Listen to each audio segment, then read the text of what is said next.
हम एक ऐसे विषय की गहराई में उतर रहे हैं जो हम सबके जीवन को छूता है। किसी को अपनाना और किसी को ठुकरा देना, मतलब स्वीकृति और अस्वीकृति। हम कुछ लोगों की तरफ, आप देखिए, चुंबक की तरह खिंचते हैं और कुछ से ऐसे दूर भागते हैं जैसे पता नहीं क्या देख लिया हो। तो ये ऐसा होता क्यों है? हमारे पास स्वीकार और अस्वीकार की कीमिया शीर्षक से कुछ दिलचस्प स्रोत हैं जो इस मानवीय व्यवहार के पीछे की साइकोलॉजी और यहाँ तक कि आध्यात्मिकता को समझने की कोशिश करते हैं। और ये सिर्फ ऑफिस पॉलिटिक्स या दोस्तों के ग्रुप तक ही सीमित नहीं है, यह हर जगह है, परिवार में, रिश्तों में। आज की चर्चा का मकसद भी यही है। हाँ बिल्कुल। क्या ये सिर्फ मतलब एक पसंद नापसंद का खेल है या इसके पीछे कोई गहरा विज्ञान काम कर रहा है? आज हम इसी की परतें उधेड़ने वाले हैं। तो चलिए शुरू करते हैं सबसे बुनियादी सवाल से। ये जो स्वीकार करना है, किसी को अपनाना, इसका असल मतलब क्या है? क्या ये सिर्फ किसी को झेलना या बर्दाश्त करना है? ये एक बहुत अच्छा सवाल है, क्योंकि ज्यादातर लोग इसे बर्दाश्त करने से ही जोड़कर देखते हैं। लेकिन स्रोत कहते हैं कि ये उससे कहीं ज्यादा गहरी चीज है। स्वीकार करने का मतलब है किसी इंसान को ठीक वैसा ही देखना जैसा वो है, बिना उसे बदलने की कोशिश किए। उसके लिए मन में एक अच्छा भाव रखना, उसके अच्छाइयों को पहचानना। मतलब बिना किसी जजमेंट के। ये कहना आसान है पर करना मुश्किल है ना? बहुत मुश्किल। और इसका एक और पहलू है जो थोड़ा रहस्यमयी है।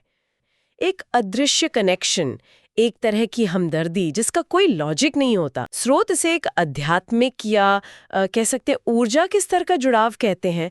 आप बस उस इंसान के साथ सहज महसूस करते हैं। ठीक है, ये तो हुई अपनाने की बात। अब उस हिस्से पर आते हैं जहां मामला और पेचीदा हो जाता है। हाँ। लोग दूसरों को अस्वीकार क्यों करते हैं?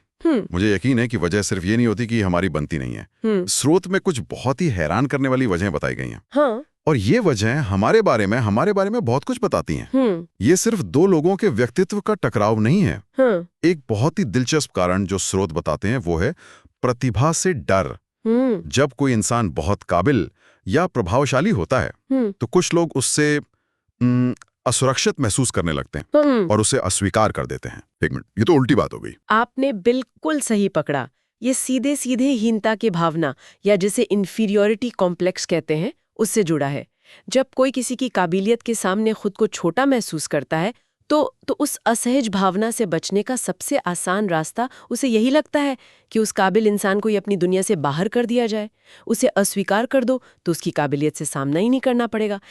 हो सकता है आपकी कमी नहीं बल्कि आपकी कोई खासियत हो। स्रोत में एक और अजीब बात लिखी है, नैतिक मूल्यों से डरना। ये तो मेरे सर के ऊपर से गया। कोई ईमानदारी से क्यों डरेगा भला? ये सुनने में वाकई अजीब लगता है, पर ये होता है। इसे एक उदाहरण से समझते हैं। मान लीजिए एक ऑफिस में सब लोग थोड़ा बहुत काम चलाऊ रवैया रखते हैं। अब वहाँ एक नया कर्मचारी आता है जो बहुत ईमानदार है, सच बोलने से नहीं डरता और अपने काम को लेकर बहुत सच्चा है। अब क्या होगा? बाकी लोगों को शायद वो पसंद ना आए। वो उनके लिए एक मुश्किल खड़ी कर सकता है। बिल्कुल। वो इंसान बाकी लोगों के लिए एक आईने की तरह काम करने लगता है, जिसमें उन्हें अपनी कमियां दिखने लगती हैं। और कोई भी रोज रोज अपनी कमियों का सामना नहीं करना चाहता।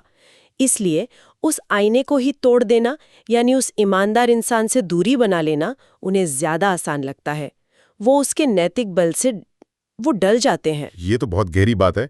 इसके अलावा मुझे लगता है कि कुछ कारण और भी सीधे साधे हैं, जैसे अपना फायदा देखना। स्रोत में इसका भी जिक्र है। हाँ, और ये बहुत आम है। निहित स्वार्थ। जब तक किसी से कोई फायदा हो रहा है तब तक सब ठीक है। जैसे ही फायदा खत्म, इंसान के सारे गुण अवगुण लगने लगते हैं और उसे किनारे कर दिया जाता है। और इसी से जुड़ी है असुरक्षा की भावना, कुछ खो देने का डर। किसी नए प्रतिभाशाली व्यक्ति के आने से लोगों को अपनी कुर्सी, अपनी अहमियत, अपना रुतबा, वो सब खोने का डर सताने लगता है। और उस डर की वजह से वो उसे अपनी टीम में या अपने ग्रुप में शामिल ही नहीं होने देते। और एक बात जिसने मेरा ध्यान खींचा वो थी आंतरिक स्पेस की कमी। ये क्या चीज है? ये एक बहुत ही मानवीय कारण है। इसका मतलब है कि कभी-कभी लोगों के मन में, उनकी अपनी दुनिया में किसी और के लिए जगह ही नहीं होती। वो अपनी परेशानियों, अपनी चिंताओं, अपनी योजनाओं में इतने डूबे होते हैं कि किसी नए इंसान को अपनी जिंदगी में शामिल करने की वो मानसिक और भावनात्मक ऊर्जा ही नहीं होती। ये वैसा ही है जैसे आप किसी डेडलाइन के तनाव में हों और आपका कोई दोस्त अपनी कोई बड़ी समस्या लेकर आ जाए और आपके दिमाग में सचमुच उसके लिए कोई जगह ही ना हो। आप उसे सुनना तो चाहते हैं पर आपका दिमाग इजाजत नहीं देता। एकदम सही। ये एक तरह से भावनात्मक रूप से घर भरा हुआ है वाली स्थिति है। आप दरवाजा खोलना ही नहीं चाहते, चाहे बाहर कोई भी खड़ा हो। इसमें उस बाहर वाले इंसान की कोई गलती नहीं है। इन सब विचारों को और बेहतर तरीके से समझाने के लिए स्रोत में कुछ बड़े अच्छे रूपक, कुछ मिसालें दी गई हैं। जैसे 2 वृत्तों यानी 2 सर्कल्स का उदाहरण।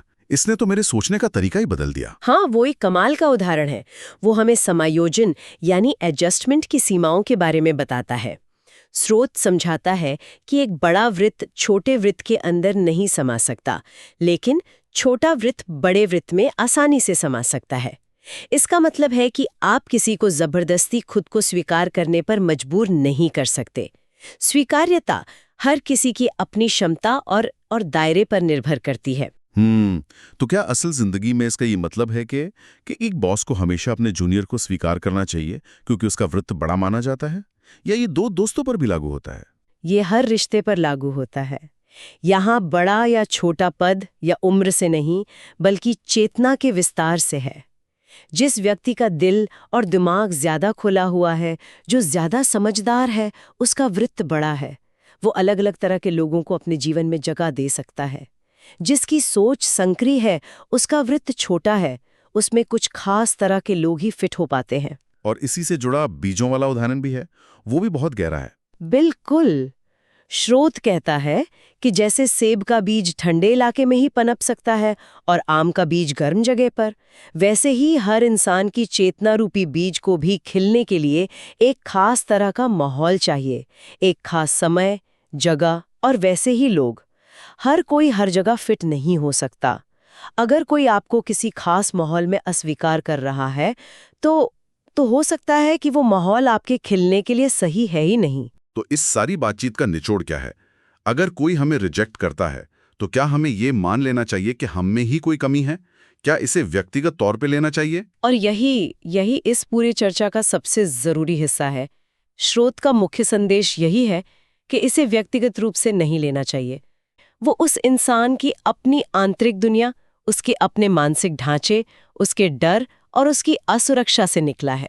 हम तो बस एक निमित्त, एक जरिया बन जाते हैं। मतलब ये मेरे बारे में नहीं है, नहीं, बल्कि उस स्थिति, उस समय और उस इंसान की अपनी कहानी के बारे में है। बोलते हैं जिसका घर हमारे घर से बहुत अलग होता है तो हम असहज हो जाते हैं, और उस असहजता से एक स्वाभाविक दूरी बनती है जो अस्वीकृति का ही एक रूप है।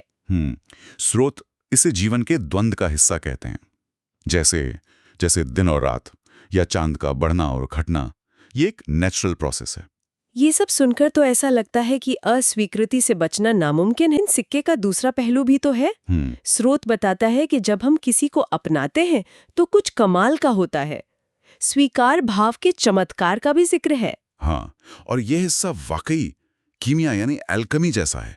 जब हम किसी को बिना शर्त पूरे दिल से स्वीकार करते हैं तो एक जादू होता है। स्रोत कहता है कि इससे अदृश्य शक्तियां जागृत हो जाती हैं। ये अदृश्य शक्तियां, इस सुनने में थोड़ा रहस्यमयी लगता है। क्या स्रोत इसे किसी मनोवैज्ञानिक तरीके से समझाता है? क्या ये सिर्फ पॉजिटिव वाइब्स की बात है या इससे कुछ ज्यादा है? ये पॉजिटिव वाइब्स से कहीं ज्यादा है। इसे ऐसे समझिए, जब आप किसी पौधे को सही मिट्टी, पानी और धूप देते हैं तो वो खिल उठता है ना? इसी तरह जब किसी इंसान को स्वीकारता का माहौल मिलता है तो उसके अंदर छिपे हुए गुण, उसकी छिपी हुई प्रतिभा, वो बाहर आने लगती है। उसकी काम करने की क्षमता बढ़ जाती है। वो इंसान ज्यादा आत्मविश्वासी और रचनात्मक हो जाता है। यही है वो अदृश्य शक्तियां जो जागृत होती हैं। अच्छा, तो ये एक तरह का मनोवैज्ञानिक पोषण है, जैसे किसी की काबिलियत पर भरोसा करना और उसे कहना तुम ये कर सकते हो। बिल्कुल। स्रोत इसे एक सुखद अदृश्य ऊर्जा के लेन देन के रूप में समझाता है। जब हम किसी को अपनाते हैं तो एक पॉजिटिव एनर्जी का फ्लो शुरू होता है, एक कनेक्शन बनता है।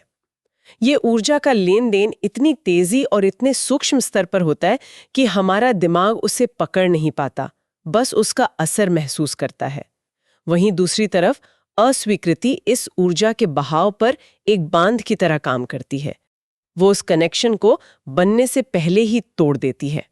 तो मतलब आज की इस पूरी बातचीत का सार ये है कि अपनाना और ठुकराना दोनों ही जिंदगी की एक स्वाभाविक और इम्पॉसिबल प्रक्रियाएं हैं। ये किसी व्यक्ति के अच्छे या बुरे होने के बारे में कम और परिस्थितियों, ऊर्जा के बहाव और गहरे मनोवैज्ञानिक कारणों के बारे में ज्यादा है। बहुत सीधी सादी है। Take it easy. दोनों ही स्थितियों को सहजता से लेना सीखें। जो ज्ञानी हैं, जो इस खेल को समझते हैं, वे दोनों ही हाल में शांत रहते हैं। उन्हें पता है कि जिसे आज वाहवाही और स्वीकृति मिल रही है, उसे कल आलोचना और अस्वीकृति मिल सकती है। यस, ये एक बहुत राहत देने वाला विचार है। यह हमें व्यक्तिगत हमलों से लगने वाले घावों से उभरने में मदद कर सकता है। अगली बार अगर कोई मुझे पार्टी में नजरअंदाज करे तो मुझे ये सोचना चाहिए कि शायद उनका आंतरिक स्पेस भरा हुआ है, ये नहीं कि मेरी शर्ट खराब है। हाँ, बिल्कुल। या हो सकता है आपका वृत्त उनके वृत्त में फिट नहीं हो रहा हो। यह हमें याद दिलाता है कि ये व्यक्तिगत नहीं है, ये सृष्टि की बनावट का, उसकी इनबिल्ट प्रणाली का हिस्सा है। क्या श्रोत इसे सिर्फ एक नकारात्मक चीज मानते हैं या इसका भी कोई गहरा मतलब है? देखिए, इन स्रोतों का सबसे पहला और बड़ा टेकअवे यही है कि स्वीकृति और अस्वीकृति को अलग अलग करके नहीं देखा जा सकता। ये जीवन का एक स्वाभाविक हिस्सा है, दिन और रात की तरह। अगर स्वीकृति है तो अस्वीकृति भी होगी ही, ये पक्का है। ये हमारी पसंद नापसंद, हमारे संस्कारों से पैदा होती है और इसमें ऊर्जा और नियति का भी एक लेन देन होता है। तो इसे एक नेगेटिव चीज की तरह देखने के बजाय एक नेचुरल प्रोसेस की तरह देखना ज्यादा सही होगा। अरे वाह, ये तो पूरा नजरिया ही बदल देता है। अब तक मैं सोच रहा था कि अस्वीकृति उस व्यक्ति के बारे में है जिसे रिजेक्ट किया जा रहा है, पर स्रोत तो कह रहे हैं कि शीशा असल में रिजेक्ट करने वाले की तरफ है। आपने बिल्कुल सही नब्ज पकड़ी है। अस्वीकृति के जो मनोवैज्ञानिक कारण इन स्रोतों में दिए गए हैं, वो ज्यादातर अस्वीकार करने वाले की मानसिकता के बारे में बताते हैं, न कि उस व्यक्ति के बारे में जिसे अस्वीकार किया जा रहा है। इसे स्रोत फंक्शनल रिजेक्शन कहते हैं। इसे ऐसे समझिए जैसे एक एप्पल का चार्जर एंड्रॉयड फोन में फिट नहीं होता। हाँ। इसका मतलब ये नहीं कि चार्जर खराब है या फोन खराब है, बस दोनों के सिस्टम अलग अलग हैं, उनकी बनावट अलग है। ये व्यक्तिगत नहीं है, ये सिर्फ एक कंपैटिबिलिटी का इश्यू है। वाह, फंक्शनल रिजेक्शन, एप्पल चार्जर और एंड्रॉयड फोन, ये एनालॉजी तो एकदम परफेक्ट है। ये सोचना ही कितनी राहत देता है कि अरे, ये मेरे बारे में नहीं है, ये बस हम दोनों के सिस्टम्स का मैच न होना है। और यहीं पर स्रोत एक बहुत भारी शब्द का इस्तेमाल करते हैं, अस्तित्वगत घटनाएं, एग्जिस्टेंशियल इवेंट्स। रुकिए, ये एग्जिस्टेंशियल इवेंट्स शब्द सुनने में बहुत भारी और एकेडमिक लगता है।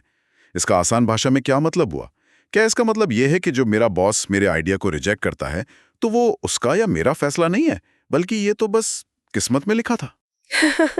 एक तरह से हाँ, पर किस्मत से ज़्यादा इसे आप एनर्जी और टाइमिंग का खेल कह सकते हैं। इसका मतलब है कि कुछ चीज़ें बस होनी होती हैं क्योंकि उस पल की परिस्थितियाँ, ऊर्जा और ज़रूरतें वैसी होती हैं। लोग तो बस एक माध्यम, एक चैनल बन जाते हैं। ये सोच हमें किसी एक इंसान को दोष देने से बचाती है। जब कोई हमें रिजेक्ट कर रहा है तो शायद वो बस उस वक्त की कॉस्मिक एनर्जी का एक जरिया है जो बता रही है कि ये जगह या ये समय तुम्हारे लिए सही नहीं है। It's not personal, it's situational. वाह, ये तो पूरा पर्सपेक्टिव ही बदल देता है। मतलब रिजेक्शन एक तरह का कॉस्मिक जीपीएस है जो हमें बता रहा है कि गलत रास्ता रीरूट करो। आप ऐसा कह सकते हैं, बिल्कुल। ये एक साइन है कि शायद हमें अपने लिए बेहतर माहौल खोजने की जरूरत है। ठीक है, तो रिजेक्शन के मनोविज्ञान को समझना एक तरह से ईगो के लिए डैमेज कंट्रोल जैसा है। विकृति, एक्सेप्टेंस, जब हम कहते हैं कि मैंने उसे स्वीकार कर लिया, तो इसका असल में मतलब क्या होता है? हाँ, ये समझने के लिए एक बहुत ज़रूरी सवाल है। इन पेपर्स में एक दिलचस्प बात ये सामने आई है कि स्वीकृति के भी मतलब 2 लेवल होते हैं। पहला लेवल तो बहुत सीधा साधा और प्रैक्टिकल है। आप किसी को स्वीकार करते हैं क्योंकि वो आपके काम का है या आपके ग्रुप के लिए ज़रूरी है। इसे एक तरह का फंक्शनल एक्सेप्टेंस कह सकते हैं।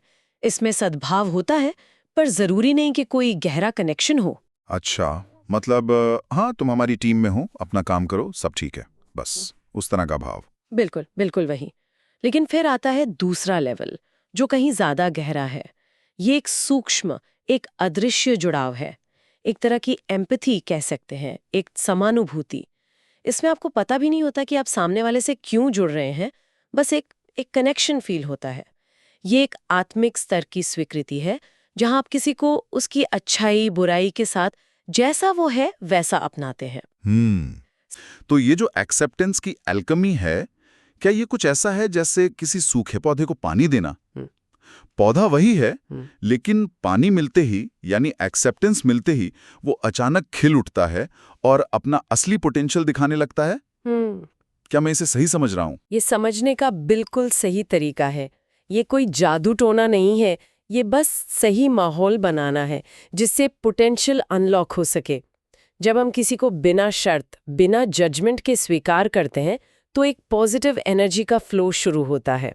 इससे उस इंसान की छुपी हुई शक्तियां जाग जाती हैं, काम करने की एफिशिएंसी बढ़ जाती है।